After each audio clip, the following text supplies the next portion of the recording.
Uttarbanga medical কলেজে thread কালচারের অভিযোগে 5 ছাত্রকে সাসপেন্ডের সিদ্ধান্তের দায় কার্যত রেসিডেন্ট ডক্টরস অ্যাসোসিয়েশন এবং বিক্ষোভকারীদের ঘাড়েই চাপালো কলেজ কর্তৃপক্ষ। ক্যান্সারে নেই আর ভয়, NCRI হবে এর জয়। আপনাদের ভরসা Netaji Subhash Chandra Bose cancer hospital. College কর্তৃপক্ষের আইনজীবী এদিন আদালতে বলেন, আন্দোলনের মুখে বিক্ষোভকারীদের পছন্দমতো সিদ্ধান্ত নেওয়া ছাড়া আর কোনো উপায় ছিল না। হাসপাতালের পরিষেবা এবং শান্তি বজায় রাখার জন্য ওই সিদ্ধান্ত নিতে হয়। 5 ছাত্রকে আত্মপক্ষ সমর্থনের সুযোগ দিতে পারিনি আমরা। এরপরই ওই 5 ছাত্রকে ক্লাস করার এবং পরীক্ষায় বসার অনুমতি দেন বিচারপতি জয় সেনগুপ্ত। নির্দেশে বিচারপতি আরও বলেন, ক্লাস করা এবং পরীক্ষায় বসা ছাড়া আর কোনো কাজের জন্য তাঁরা কলেজে যেতে পারবেন না। অ্যান্টি র্যাগিং কমিটি কোনো কনস্টিটিউট হয়নি। অ্যান্টি র্যাগিং কমিটি শুধু এনকোয়ারি করতে পারে, আর কেউ এনকোয়ারি করতে পারে না। এবং কোনো চার্জশিট দেয়নি, কোনো কাগজ দেয়নি। আজকে নর্থ বেঙ্গল কলেজ থেকে কাউন্সিলও অ্যাপিয়ার করে তারা স্বীকার করে নিয়েছে যে রেসিডেন্ট ডক্টরস অ্যাসোসিয়েশন তারা যে প্রেশার ক্রিয়েট করেছিল, সে প্রেশার ক্রিয়েট করার জন্যই এই ব্যবস্থা ওদের নিতে হয়েছে। এবং কোনো চাপে পড়ে এবং কোনো রকম ডকুমেন্ট দেওয়া হয়নি, চার্জ গঠন হয়নি, এনকোয়ারি হয়নি, সেগুলো সব স্বীকার করে নিয়েছে। সাসপেন্ড হওয়া 5 ছাত্রের আইনজীবী এদিন আদালতে বলেন, কোনো নিয়ম না মেনে 6 মাসের জন্য সাসপেন্ড করেছে কলেজ কর্তৃপক্ষ। অ্যান্টি র্যাগিং কমিটির মতামত না নিয়েই কলেজ কর্তৃপক্ষ সাসপেন্ড করার সিদ্ধান্ত নেয়। আত্মপক্ষ সমর্থনের কোনো সুযোগ দেওয়া হয়নি।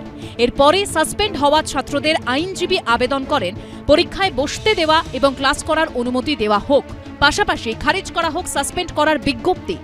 তখন উত্তরবঙ্গ মেডিকেল কলেজ কর্তৃপক্ষের আইনজীবী বলেন, কলেজের উচ্চপদস্থ কর্তাদের 10 ঘন্টারও বেশি সময় ঘেরাও করে রাখা হয়। বেশ কিছু প্রতিশ্রুতি দেওয়ার পরে ঘেরাও ওঠে। আমরা চাপের মুখে তখনই সিদ্ধান্ত নিতে বাধ্য হই। আমরা যদি হাসপাতাল বন্ধ করে দিতাম তাহলে রোগীরা ক্ষতিগ্রস্ত হতেন। আর কোনো বিকল্প না থাকায় আমরা বিক্ষোভকারীদের দাবি অনুযায়ী পদক্ষেপ করি। নিয়ম অনুযায়ী অভিযোগ পাওয়ার পর আমরা অভিযোগের গুরুত্ব খতিয়ে দেখি, তারপর অনুসন্ধান কমিটি করতে হয়। সাসপেন্ড হওয়া ছাত্রদের আত্মপক্ষ সমর্থনের সুযোগ দেওয়া সম্ভব হয়নি। তখন রাজ্য সরকারের তরফে বলা হয়, কলেজে কর্তৃপক্ষকে বেলাগাম গতিতে কাজ করতে হয়েছে। সব পক্ষের সওয়াল জবাব শুনে ওই 5 ছাত্রকে ক্লাস করার এবং পরীক্ষায় বসার অনুমতি দেন বিচারপতি জয় সেনগুপ্ত।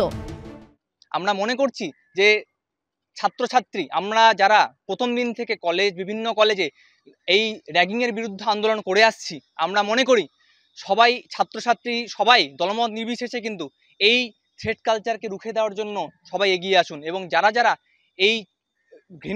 এই যে থ্রেড কালচারে যুক্ত আছে তাদের কিন্তু আমরা নিজের জীবন থেকে কিন্তু বহিষ্কৃত করতে চাইছি।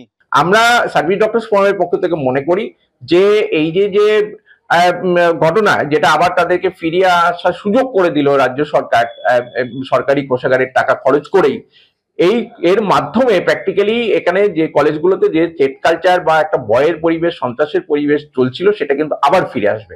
এবং সেটা ফিরে আসা মানে কিন্তু আবার অসংখ্য অভয়কাণ্ড প্রত্যেকটা কলেজে হাসপাতালে কিন্তু ঘটার মতো পরিস্থিতি কিন্তু আবার তৈরি করে দিচ্ছে। 5 সপ্তাহ পর ফের এই মামলার শুনানি হবে কলকাতা হাইকোর্টে। সৌভিক মজুমদার, বাচ্চু দাস ও পূর্ণেন্দু সিংহর রিপোর্ট, ABP আনন্দ।